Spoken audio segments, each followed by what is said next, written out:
주신 말씀은 요한복음 9장 1절부터 7절 말씀인데요. 우리 함께 봉독하도록 하겠습니다. 한 목소리로.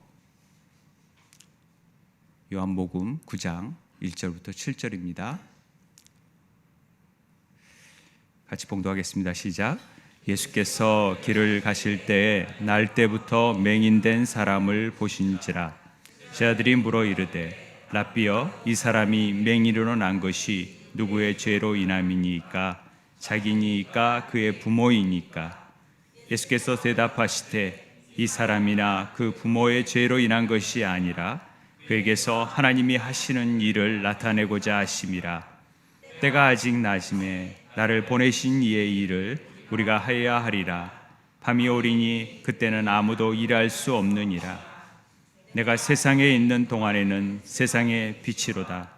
이 말씀을 하시고 땅에 침을 뱉어 진흙을 이겨 그의 눈에 바르시고 이르시되 실로암 못에 가서 씻으라 하시니, 실로암은 번역하면 보냄을 받았다는 뜻이라. 이에 가서 씻고 밝은 눈으로 왔더라.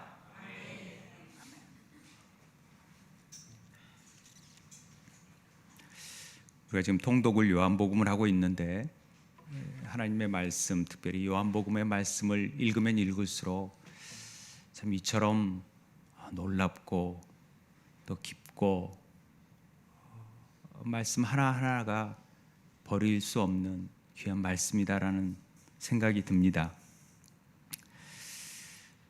요한복음을 공관복음이라는 복음서에서 제외해서 좀 독특한 관점을 가지고 있다.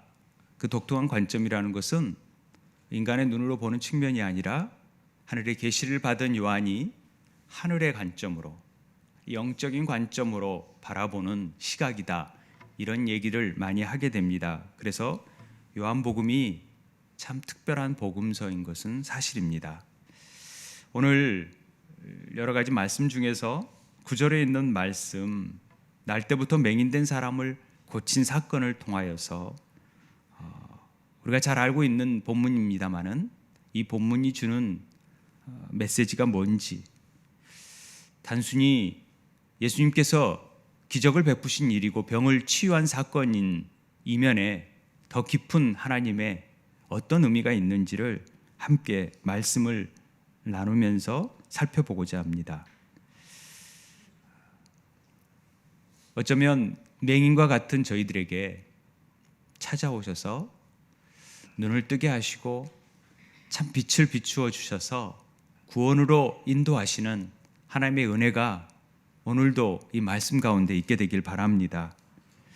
오늘 제목이 하나님이 하시는 일이, 하시고자 하시는 일인데, 하나님이 하시고자 하는 일이 무엇인지를 우리가 알아야 되고, 그러면 또 우리는, 구원받은 우리는 어떤 일을 해야 되는가, 이런 부분을 잘 기억하시면서 말씀을, 주의 음성을 듣는 시간이 되길 바랍니다. 오늘 1절 말씀이네요. 우리 한번 읽을까요? 시작. 예수께서 길을 가실 때 날 때부터 맹인된 사람을 보신지라. 저는 항상 성경을 볼 때 누가 무엇을 어떻게 이렇게 육하원칙에 관해서 생각을 해봅니다. 오늘 예수님께서 길을 가실 때입니다. 예수님께서 길을 가신다라는 거죠. 그런데 날 때부터 맹인된 사람을 보신 것입니다. 이렇게 시작이 됩니다. 예수님이 길을 가신다라는 것은 예수님이 길이시잖아요. 진리시고 생명이십니다. 그래서 그분이 길을 가신다라는 것은 뭔가 우리에게 그 생명의 길로, 진리의 길로 인도하시겠다라는 의미로 저는 여겨지는 거죠. 우리가 성경을 그냥 보는 측면이 있는 게 많지만, 그냥 평상시처럼 길을 갔다라고 생각할 수 있겠지만은, 우리 요한복음은 조금 더 깊게 그 영적인 부분에 생명의 길로, 진리의 길로 나아가는 그런 은혜가 이 사건 속에 있다라는 것을 짐작케 하는 말씀입니다. 자, 누가 보입니까? 예수님께서 보니까 날 때부터 맹인이었다라는 거죠. 장애 중에 가장 불편한 장애가 뭐냐 이렇게 물어보면은 이구동성으로 시각장애인이 가장 힘들 것이다 이렇게 추측합니다. 어느 장애인들 손가락 끝만 아파도 힘든데 뭐 어떤 장애가 더 힘들고 또 그렇지 않은 장애가 어디 있겠습니까마는 그래도 경중을 따질 때 아마 시각장애인이 가장 불편하겠다 이렇게 짐작을 하는 것입니다. 그런데 날 때부터 보이지 않는다 상상해 보셨습니까? 날 때부터 뭘 못 본다. 그런 아이에게 부모의 얼굴을 내가 이렇게 생겼다, 피아노는 이렇게 생겼다, TV는 이렇게 생긴다, 이걸 설명하기가 굉장히 어렵습니다. 한번 본 사람은, 보고 나서 시력을 잃은 사람은 짐작하는 게 있잖아요. 그래서 훨씬 가르치기가 쉽습니다. 헬렌 켈러가 19개월 때 어렸을 때 병을 앓아서 눈이 멀게 됩니다마는 그는 그 어렸을 때 짧은 시간에 뭐 얼마나 봤겠습니까? 그럼에도 그걸 다 인지하고 정말 놀라운 일을 이루지 않습니까? 그 세월의 그 고통을 우리는 이해할 줄 알아야 됩니다. 사실 이건 뭐 중요한 건 아닙니다만 어찌됐든 날 때부터 그런 맹인, 눈을 보지 못했다라는 것은 굉장한 질병 중에 질병입니다. 그런데 그걸 예수님이 보셨습니다. 지나가다 우연히 보셨다라는 뜻이 아닙니다. 이 보셨다라는 단어가 헬라어로서는 에이도라는 말인데 알다라는 뜻이에요. 이 알다라는 것은 그가 어떻게 해서 맹인이 됐고 그의 삶에 어떠한 과정을 겪었는지를 하나님이시니까 아는 것이죠. 그러니까 그가 뭐 7살 때 교통사고 나서 눈이 멀었구나 몰라요. 그러나 날 때부터 눈이 뭔지를 예수님은 벌써 알고 있었던 것이죠. 문제없죠. 그러니까 길을 가셨을 때 날 때부터 맹인된 것을 아시고 보신 거예요. 아신 거예요. 그러니까 어느 번역에 보면은 아셨다라고 해석이 되어 있는 경우도 있습니다. 번역이 되어 있는 경우도. 그런데 맹인 입장에서 한번 살펴보자고요. 우리가 맹인이라면 저 사람이 누군지를 몰라요. 어떤 사람이 자기한테 오는 거죠. 자기를 알고 오는 거죠. 저 사람이 뭐 눈을 뜨게 하는 능력이 있는지 어떤 일을 행할지 아무것도 몰라요. 그래서 눈을 뜨게 해달라고 말하지도 않았어요. 누군지도 몰라요. 그런데 오신 거예요. 이런 부분이 우리의 구원하고 연관이 있다는 것을 기억하시기 바랍니다. 우리가 구원받기 전에는 우리는 예수님을 알지도 못했어요. 물론 그렇게 알고 있는 경우도 있었겠지만 우리는 예수님이 어떠한 분이신지 내 삶에 어떤 무엇을 이루실 분인지를 잘 알지도 못하고 그분이 찾아오셔서 믿게 하시고 구원받게 하시고 그렇게 지내왔다라는 사실을 우리는 이 본문을 통해서도 다시 한번 확인하는 것입니다. 우리가 그렇게 맹인과 같이 아무것도 보지 못하고 그저 어둠 속에서 살아가던 저희들에게 주님은 우리를 만세 전부터 아시고 찾아오셨다. 이런 사실이 구원의 놀라운 역사라는 것을 깨닫는 은혜가 있게 되길 바랍니다. 그래서 맹인, 소경은 성경에서 나타나는 시각장애인은 죄인의 상징으로 많이 등장합니다. 오늘 보시면 많은 치유 중에서 예수님이 복음서에 보면은 치유 사건이 많이 나타나잖아요. 뭐 문둥 나병 환자를 고치신 사건이 한 2번 나오고 뭐 이렇게 규모거리 고친 받은 경우가 1번 나오고 중풍병자 환자 고친 사건이 1번, 그다음에 뭐 다시 죽었다가 살리신 경우 사건이 3번 나오게 되는 거거든요. 성경 전체에 보면은. 그런데 시각장애인, 특별히 맹인을 고친 사건이 소경이라는 말보다는 그건 좀 안 좋은 말이라 해서 맹인으로 바뀌었고 맹인보다는 시각장애인이 낫다라고 했지만은 맹인과 시각장애인이 다 이렇게 표준어라고 그러더라고요. 그러니까 저도 그냥 성경에 나온 대로 맹인이라고 하겠습니다.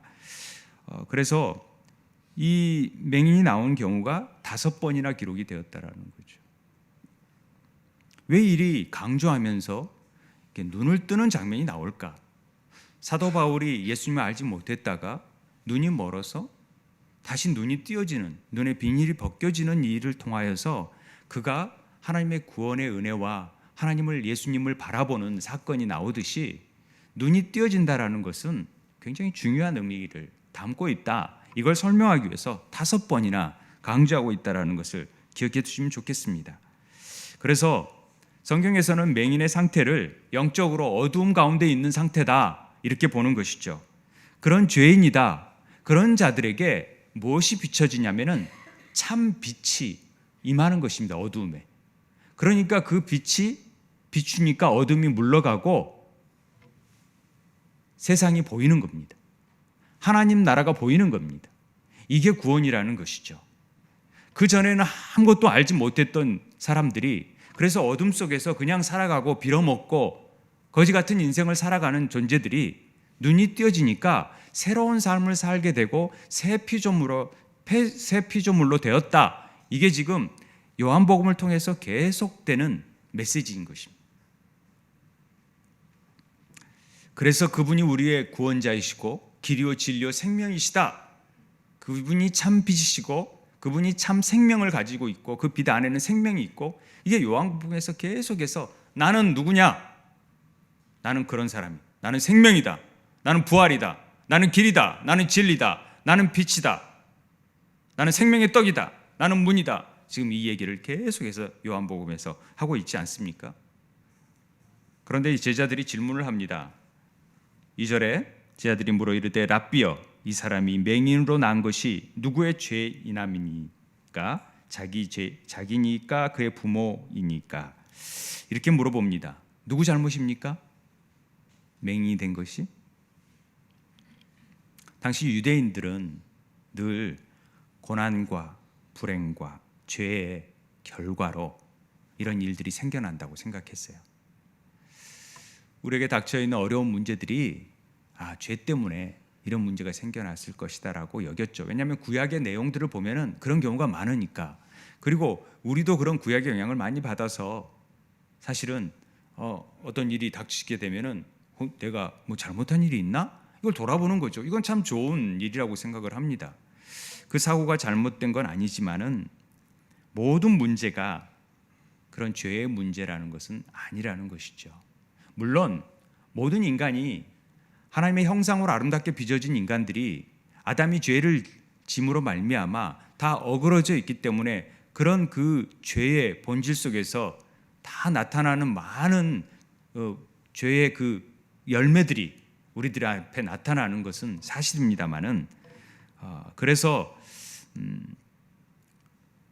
그런 죄의 결과로 나타나는 여러 가지 문제들을 가지고 이게 모두 다 그 죄 때문에 생겨났다, 여기에 걸리지 않을 사람이 누가 있겠습니까?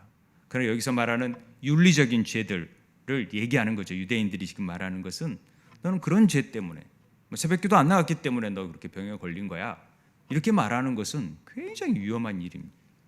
그 율법적인 문제입니다. 가끔 인간이 겪고 있는 고난, 아픔, 이런 것들이 그렇게 여겨질 때가 참 많습니다. 날 때부터 맹인이었다라는 것은 보면은 그는 죄가 없을 것이고 틀림없이 부모님이 죄를 졌을 거 아닙니까? 아니면 그 부모의 부모님이 죄를 졌든지, 유전적인 요인이 있어서 된 거지 아이가 죄를 지은 경우는 아닐 것 아닙니까? 그런데 유대인들은 인간은 태 속에서 죄를 지면은 그렇게 될 수도 있다라고 생각을 했었어요. 이사야 시편 58편 3편에 보면은 아기는 모태에서부터 멀어졌으며 나면서부터 곁길로 나아가 거짓을 말하는도다.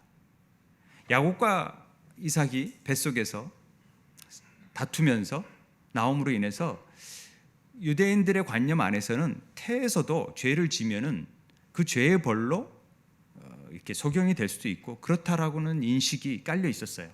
그래서 이런 질문을 하는 겁니다. 그런데 예수님께서 이것을 다 부인하는 거죠. 3절에 예수님께서 대답하시되 이 사람이나 그 부모의 죄로 인한 것이 아니라 그에서 하나님이 하시는 일을 나타내고자 하심이라, 이렇게 말씀하시는 겁니다.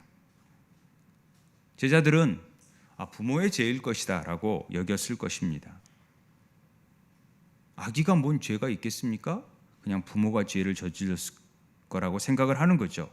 그런데 부모의 잘못이라고 할 경우에는 이 맹인에게는, 맹인으로 태어난 아이는 부모에 대한 원망이 있을 수 있겠습니까? 없겠습니까? 당연히 있죠. 내 삶에 이렇게 된 것은 우리 부모 때문이야. 부모가 죄를 졌기 때문에 내 인생이 이 모양이 된 거야 라고 부모를 원망했을 것입니다. 부모 잘 못 만나가지고 나는 왜 이렇게 지질이 궁상인 집에서 살고 내 인생은 이렇게 부모 때문에 이렇게 됐을까? 이렇게 원망하며 지내는 것이 맞습니까?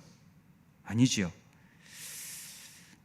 이 사람이나 그 부모의 죄로 인함이 아니라 그에게서 하나님이 하시는 일을 나타내고자 하심이라, 주님이 이렇게 대답하십니다. 놀랍죠?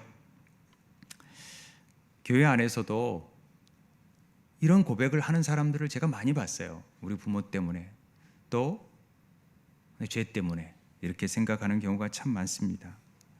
또 이렇게 기독교인이 이렇게 말하는 경우도 제가 봤어요. 내가 전생에 뭐가 죄를 져가지고 기독교인 맞나? 전생, 환생을 생각하나? 이렇게 할 정도로 그 무의식적으로 우리 안에 전생에 내가 뭐 죄를 져서 내가 뭔 죄를 졌다고 이렇게 어려운 일을 나만 당하는 건지 이렇게 생각할 때가 많은데, 그런 세상의 고통과 질병이 늘 유대인들에게는 죄 때문에 그렇게 생겼다고 합니다. 그게 죄가 원죄가 아닌 윤리적인 죄를 지었기 때문에 너는 그런 것이다 라고 이렇게 이 인과응보의 원리를 가지고, 우리 욥기 보면은 친구들이 많이 그러잖아요. 너 죄 때문에 그런 거야. 그래서 그렇게 어려움 당하는 거야. 이렇게 말하는 건데 꼭 그런 게 아니라는 것을 우리가 성경에서 가르쳐 주잖아요. 그래서 제가 이런 경우 부모님을 봤어요. 아이가 장애인인데 늘 괴로워하시는 거예요. 나 때문에 제 인생이 저렇게 됐다. 그리고 그 자책하면서 인생을 살아가는 그런 부모님을 본 적이 있어요. 절대 그런 건 아닙니다.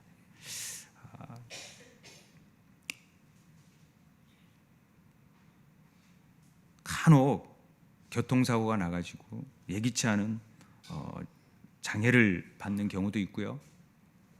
갑자기 건강검진했더니 뭐 중병이 걸렸다라고 그런 경우도 당할 때 우리는 먼저 원망과 불평을 하잖아요. 왜 나 이런 일을 겪냐고, 왜 나만 이렇게 꼭 이런 일, 고난이 왜 내게만 오고 우리 가정에만 이렇게 일이 있냐라고 하소연하기도 합니다. 그래가지고 목사님에게 상담하면은 목사님이 기도를 많이 안 해서 그래, 말씀을 많이 안 봐서 그래, 새벽기도 안 나와서 그래, 당신이 용서를 못해서 그래. 그럴 수도 있겠죠. 그런데 이런 말들이 굉장히 위험한 말이라는 것입니다. 저도 그런 실수를 가끔 저질러요. 그런데 그 입장이 되어보지 않고선, 또 하나님이 어떤 일을 하시고자 하는 일인지를 깊이 묵상하지 않고선 함부로 말하기가 참 어렵다라는 것입니다. 간혹 예수 믿으면 복 받습니다, 이런 말 많이 하잖아요. 예수 믿고 형통한 삶을 사십시오. 그러면 이 복을 우리는 물질의 복에 국한될 때가 참 많아요. 그렇게 되면 부자들만 아주 기뻐할 것입니다. 자, 봐라, 나 이렇게 하나님 잘 믿으니까 이렇게 부자 됐다.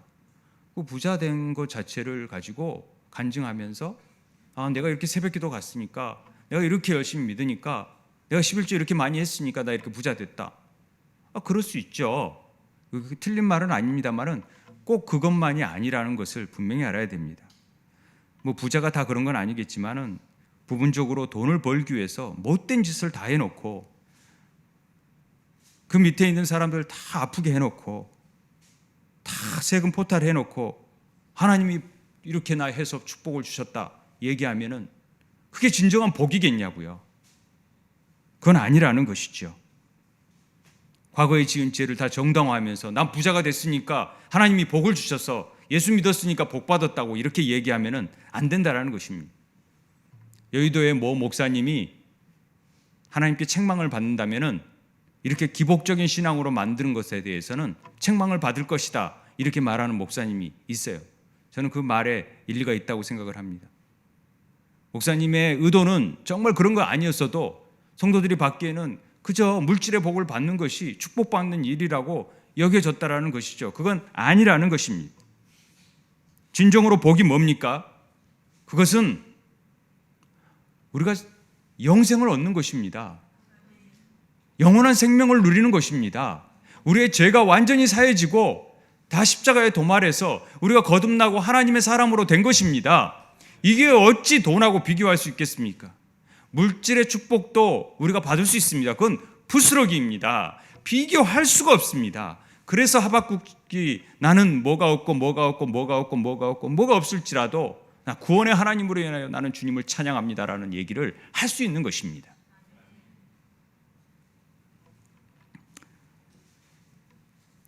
예수 믿으면 복 받는다는 말 속에 이렇게 물질의 복을 받는 사람 속에 제일 고통받는 사람이 누군지 아십니까? 10년, 20년 정말 처절하게 하나님 앞에 온전하게 서려고 몸부림치고 하나님의 그 연단과 고난 속에 있는 사람들이 있습니다. 그런 사람들은 어찌하라는 겁니까? 열심히 예수 믿었는데 사업은 실패하고 되는 일마다 안 되고 왜 이렇게 인생의 역전은 일어나지도 않는지. 그런 사람이 전도를 해봐요. 예수 믿으면 복 받습니다. 형통합니다. 당신 사는 것은 왜 그렇게 살면서 뭔 복을 받는다 그러냐. 당신이나 복 받으라. 이렇게 말하면 그저 극적극적하고 나옵니까? 그분들에게 정확하게 얘기해 줘야죠. 내 안에 기쁨이 있다. 빼앗길 수 없는 생명이 있다. 이건 세상의 물질과 비교할 수 없는 그 기쁨이다 라고 선포할 줄 알아야죠. 진정한 복은 그런 복이 아니기 때문에 그렇습니다. 오늘 하나님께서 이런 것들을 깨닫게 하기 위해서 이 맹인에게 찾아오신 겁니다. 우리에게 찾아오신 겁니다. 누구 죄도 아니다. 부모의 죄도 아니고 그 맹인의 죄도 아니다. 이 일은 하나님이 하시는 일을 나타내기 위해서다. 그럼 하나님이 이 일을 나타내기 위해서 거의 40년 동안 맹인으로 지낸 사람은 그 인생은 뭐가 되는 겁니까? 하나님 그런 하나님이세요? 하나님은 하나님이 일을 나타내기 위해서 한 인생을 40년 동안 맹인되게 만들으신 하나님이십니까? 이렇게 따진다면은 그런 사람이 있더라고요. 하나님 뭐예요? 하나님이 나타내시기 위해서 저 사람 죽을 병 걸리게 만들고 저 사람 다 이렇게 아프게 만들고 그래서 하나님이 나타내면 그게 뭡니까? 하나님 그런 끔찍한 분이십니까? 이렇게 말하는 사람도 있는데 그건 하나님의 말씀을 잘못 이해한 것입니다. 이게 번역상에 좀 문제가 있는데 그래서 제가 밑에 유진 피터슨의 메시지 성경 이게 굉장히 언어랑 비슷하더라고요. 언어랑. 그래서 제가 이 말씀을 적었는데 3절에 보니까 이 말씀은 탓할 사람을 찾으려 하니 너희의 질문은 잘못되었다. 지금 질문 자체가 잘못되었다. 이 일에 그런 식의 인간관계는 없다. 차라리 너희는 하나님께서 어떤 일을 하시는지를 주목해보라. 지금 탓하려고 지금 이런 게 아니라 즉 하나님께서 하나님의 일을 드러내시기 위해서 그 사람을 맹인되게 태어나게 한 게 아니라 그 맹인으로 태어난 결과를 사용하셔서 하나님께서는 하나님의 일을 이루시는 분이시다. 말이 굉장히 다른 겁니다. 하나님의 목적을 위해서 사람을 아프지 않아도 될 사람을 막 아프게 해가지고 하나님의 일을 막 드러내기 위해서 폐결에 걸리게 만들어가지고 막 하나님 쓰기 위해서 그렇게 만드시는 하나님이 아니라 인간의 죄성 가운데 어쩔 수 없이 나타나는 그런 일들을 그런 현상들을 보고 그 근원된 죄를 없애기 위해서 하나님의 이 일을 하기 위해서 나는 이 일을 행하고 있다라는 것을 말씀하시는 내용이라는 것입니다. 이게 번역상에 조금 차이가 있는 것이죠. 그래서 하나님은 우리 인간의 고통들을, 이런 인간의 죄의 문제들을 해결하러 오신 분이시다는 것을 암묵적으로 보여줍니다. 그래서 3절에서 주님께서 말씀하시는 그 하나님이 하시는 일이 뭔가를 우리는 그래서 기억해야 됩니다. 하나님이 하시는 일이 뭡니까? 결론적으로 얘기하면은 어둠 속에 사망에 처한 하나님의 자녀들에게, 잃어버린 자들에게 하나님이 다시 빛 가운데로 인도하여 주셔서 구원코자 하는 것이 하나님의 일이라는 것입니다. 이해되시죠? 그런 일을 하기 위해서 하시는 것이지 뭐 사람들을 아프게 했다가 낫게 해주고 그런 일을 하기 위해서 오신 건 아니다. 그래서 4절에 때가 아직 낮음에 나를 보내신 이의 일을 우리가 하여야 하리라. 밤이 오리니 그때는 아무도 일할 수 없느니라. 이렇게 얘기를 한 거죠. 그런데 이제 킹 제임스 번역 보니까 우리가 하리라라는 말도 좋은 번역일 수 있겠지만 정확한 번역은 내가 하리라. 내가 반드시 나를 보내신 분의 일들을 하여야 하리라. 예수님께서 본인이 하시겠다라는 얘기를 하시고 계십니다. 그런데 이제 더 앞서서 우리라고 번역을 해놔서 조금 어려움이 있습니다. 그러니까 주님이 하시는 일, 하나님이 하시는 일이 궁극적으로 뭐냐? 요한복음에 6장 38절 39절에 정확하게 나와 있죠. 함께 읽겠습니다. 시작. 내가 하늘에서 내려온 것은 내 뜻을 행하려 함이 아니요 나를 보내신 이의 뜻을 행함이라. 나를 보내신 이의 뜻은 내게 주신 자 중에 내가 하나도 잃어버리지 아니하고 마지막 날에 다시 살리시는 이것이니라. 하나님이 하시고자 하는 일이 뭐라고요? 바로 이 일이라는 거죠. 잃어버리지 아니하고 마지막 날에 다시 살리는 것, 영생을 주는 일, 이게 하나님이 하시는 일이라는 것입니다. 그래서 하나님이 하시고자 하는 일을 지금 이 맹인의 고치시는 사건을 통하여서 지금 보여주시고 싶은 것입니다. 이게 하나의 그림입니다. 이 그림을 통해서, 이 그림을 보면은 하나님의 구원 계획이라는 놀라운 그림이 그려지는 거죠. 그 구원의 그림의 놀라운 그림을 보여줄 길이 없어서 하나의 사건, 맹인을 고치시는 사건을 통하여서 지금 얘기하고 있다는 것입니다. 그래서 맹인의 눈을 뜨게 하는 사건은 죄와 허물로 죽었던 자들을 거듭나게 하는 사건이고 구원하는 사건이라고 우리가 말할 수 있습니다. 그래야 세상에 있는 동안에는 세상의 빛이라는 5절의 말씀이 있잖아요. 세상의 빛이 비추어지니까 눈을 뜨지 못한 죄인들이 그 빛을 봄으로 말미암아 이제 진짜 거듭나게 되고 거듭나야 하나님 나라를 볼 수 있다, 이 얘기를 하는 겁니다. 그래서 요한복음 3장 3절에 예수께서 대답하시되 이르시되 진실로 진실로 너희에게 이르노니 사람이 거듭나지 아니하면 하나님 나라를 볼 수 없느니라. 그러니까요, 거듭나야지만이 이 세상이 아닌 영적인 세계가 있다는 것을 깨닫기 시작하는 거예요. 그 영적인 세계를 봐야지만이 하나님 나라의 삶을 아니까 이 땅의 것들이 얼마나 하찮은 것인지를 알게 되는 거예요. 하나님 나라를 보는 자들에게는 이 땅에 소망을 두지 않아요. 하나님 나라를 빨리 가고 싶은 거죠. 그게 보니까 그 가치가 너무나도 대단하니까. 그런데 그 눈이 뜨여지지 않으니까 하나님 나라를 보지 못하는 거예요. 보지 못하니까 그 가치를 모르니까 그저 그냥 이 땅의 것만 안연하고 막 거기에서 집착해 있는 것이죠. 이게 안타까운 인생 아닙니까? 그래서 눈을 뜨게 하려고 주님이 오셨다, 이 얘기를 하시는 것입니다. 주님이 오신 이유를 아시겠습니까? 이렇게 구원받게 하시려고 오신 것입니다. 어떻게 그 구원받게 하느냐? 어떤 방법으로 하시느냐? 그 방법이 뭐예요? 십자가이시죠. 십자가를 통하여 내가 이 세상을 구원하겠다, 이 십자가를 통하여 이루겠다라는 것을 지금 맹인의 사건을 통하여서 우리에게 가르쳐 주는 것인데, 그 사건이 바로 이 맹인의 눈을 뜨게 하는 실로암으로 보내는 사건이라는 것을 우리가 기억하면서 서로 대비하면서 우리가 본문을 살펴볼 필요가 있습니다. 자, 어떤 방법으로 하는지 보세요. 6절 7절의 말씀입니다. 이 말씀을 하시고 땅에 침을 뱉어 진흙을 이겨 그의 눈에 바르시고 이르시되 실로암 못에 가서 씻으라 하시니 실로암은 번역하면 보냄을 받았다는 뜻이라. 이에 가서 씻고 밝은 눈으로 왔더라. 아멘. 자, 보세요. 예수님은 많은 병자를 고치셨어요. 병자를 고치셨는데 그때마다 갖은 방법으로 많이 사용을 했죠. 그러나 예수님이 말씀 한마디면은 가능하지 않았습니까? 일어나라, 나사로야 나와라. 그러면 나오는 겁니다. 말씀하시면은 고칠 수 있어요. 소경 보고 맹인 보고 눈을 떠라. 그러면 뜰 수 있지 않겠습니까? 그런데 왜 하필 예수님께서 어떻게 하시냐면 땅에 침을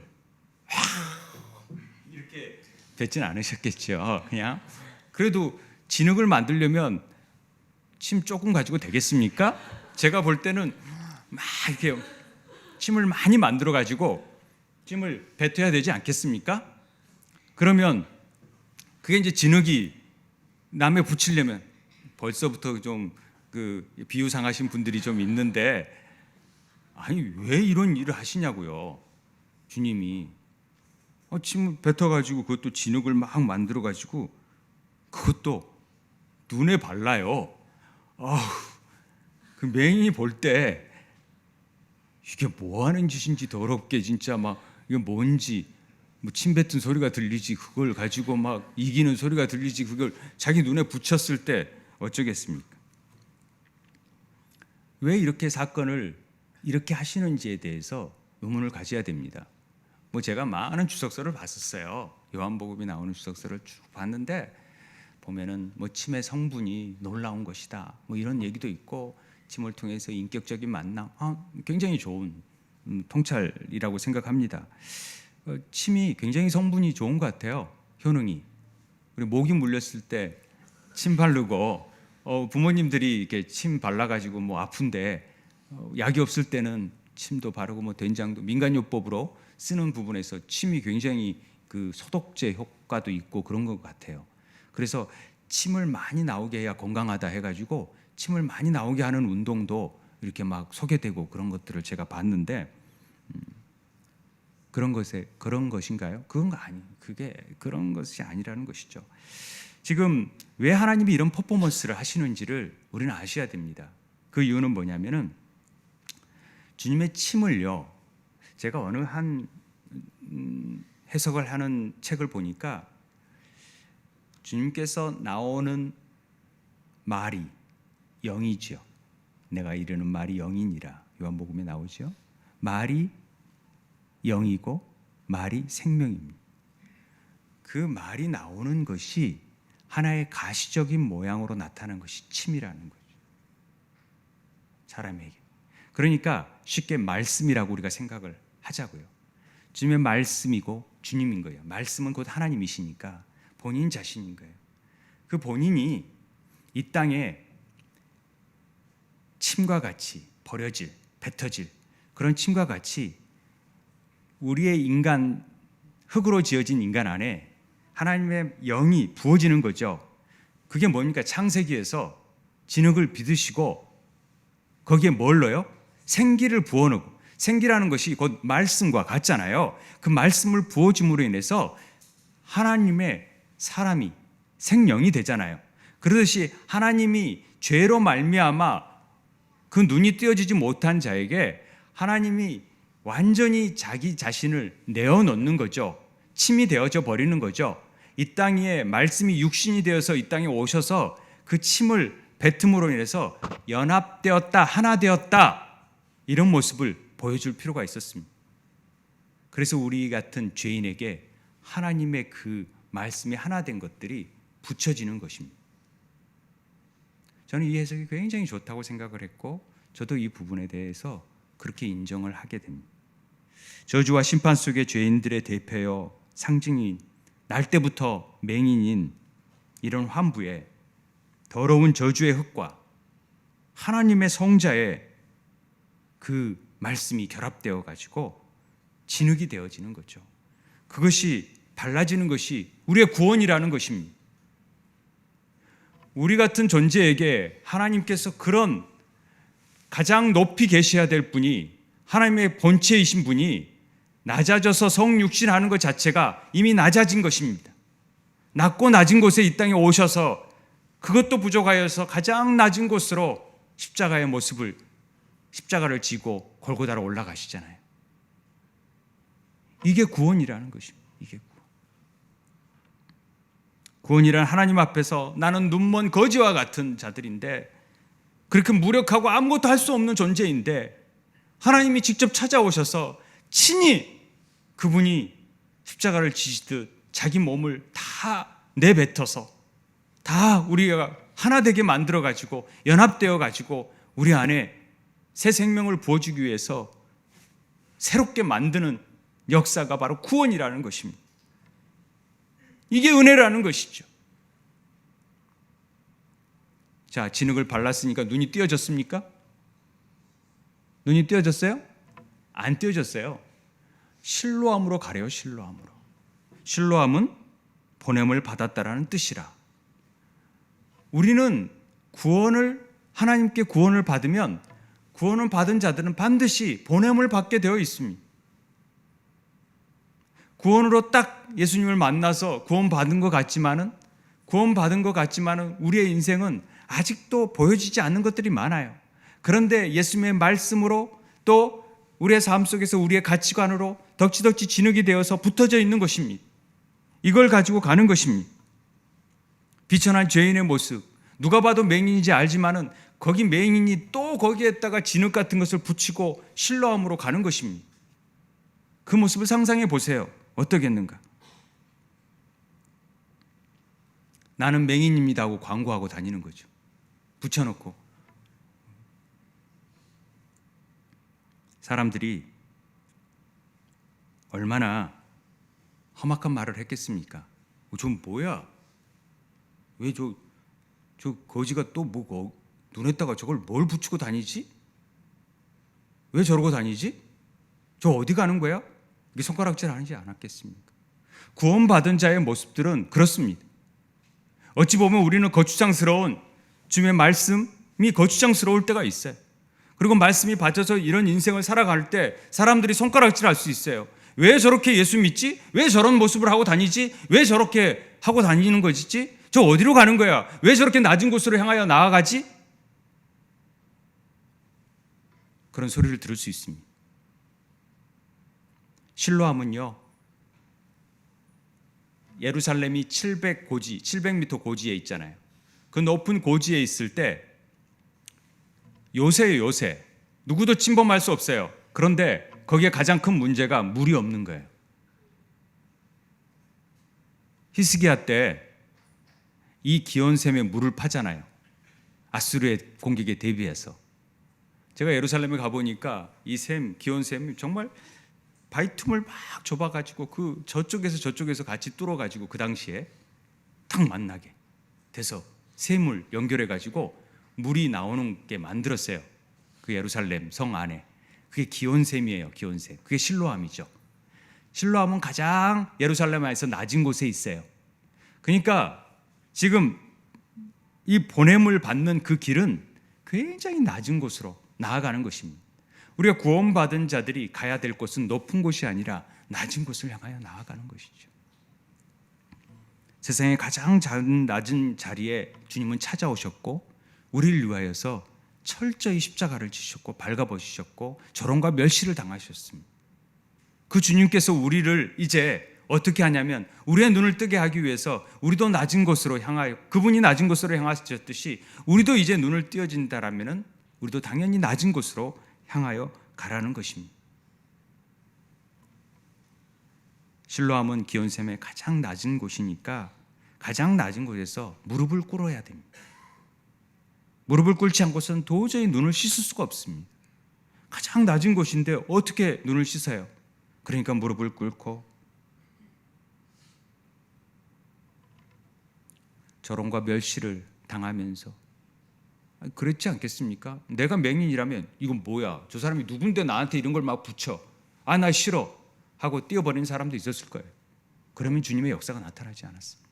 구원을 받아놓고도 나 정말 너무 귀해, 말씀 막 매일 읽어라 그러고 나 진짜 이거 너무 힘들어, 그냥 벗어버릴래, 이런 사람이 있어요. 그럼 못 갑니다. 막 낮은 곳으로 가래요. 왜? 하나님 좀 우리도 잘 먹고 잘 살고 좀 멋지게 살고 싶은데 왜 이렇게 기독교인은 왜 이렇게 힘들게 살라 그러고 왜 이렇게 봉사하라고 그러고 헌신하라고 그러고 왜 힘들게 남을 섬기라 그러는지. 그런데 주님이 우리를 그곳에 보내셨기 때문에 그런 거예요. 그분이 손수 낮은 곳으로 오셔서 십자가를 지셨기 때문에 그런 거예요.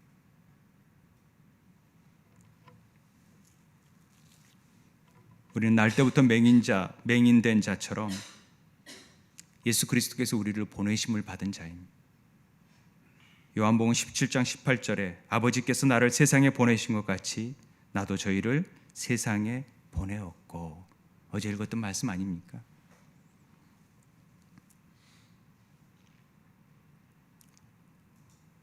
보냄받은 성도들의 모습과 그런 성도들을 연합해가지고 하나 되어져서 가장 낮은 곳으로 내려가 많은 수치와 조롱과 경멸을 받으신, 그래서 무릎을 꿇고 그 모든 것들을 씻어내는 날, 진짜 우리의 눈이 띄어지는 것입니다.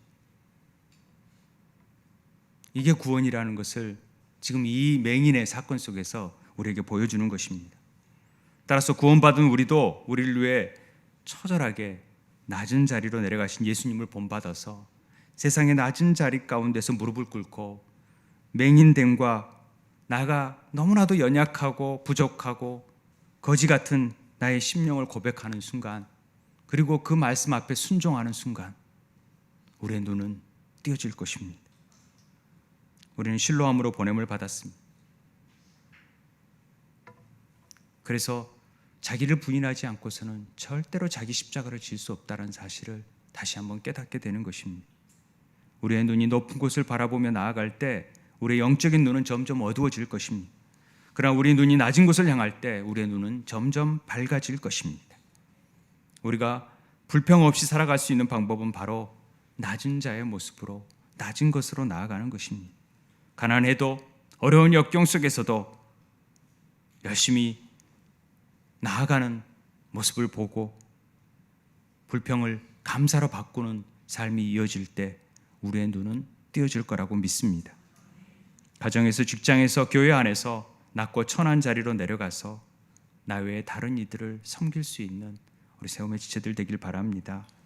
우리가 비록 가진 것 없고 또 배운 것 없고 또 상황과 처지가 부끄럽고 그렇지만 덕지덕지 우리는 말씀을 붙이고 진흙을 붙이고 실로암을 찾아 나아가는 길이지만 그 길이 진정한 제자의 모습이라는 것을 기억하시면서 우리 안에 새 창조를 이루실 하나님의 그 놀라운 기쁨을 누리고 나아가는 우리 세움의 지체들 되길 바랍니다. 우리 함께 기도했으면 좋겠습니다. 하나님, 우리 안에 주셨던 우리 안에 이 완악한 마음들이, 세상을 바라보지 못하는 그 눈들이 이 시간 주님 안에서 띄어질 수 있게 도와주십시오. 자기를 부인하지 않고서는 이 일을 행할 수가 없습니다. 주님, 영적인 눈을 뜰 수 있도록 도와주십시오. 주님의 길을 따를 수 있도록 도와주십시오. 그래서 우리의 눈도 뜨고 다른 이들도 눈을 띄울 수 있는 삶이 되게 도와주십시오. 우리 함께 기도하겠습니다. 아버지 하나님,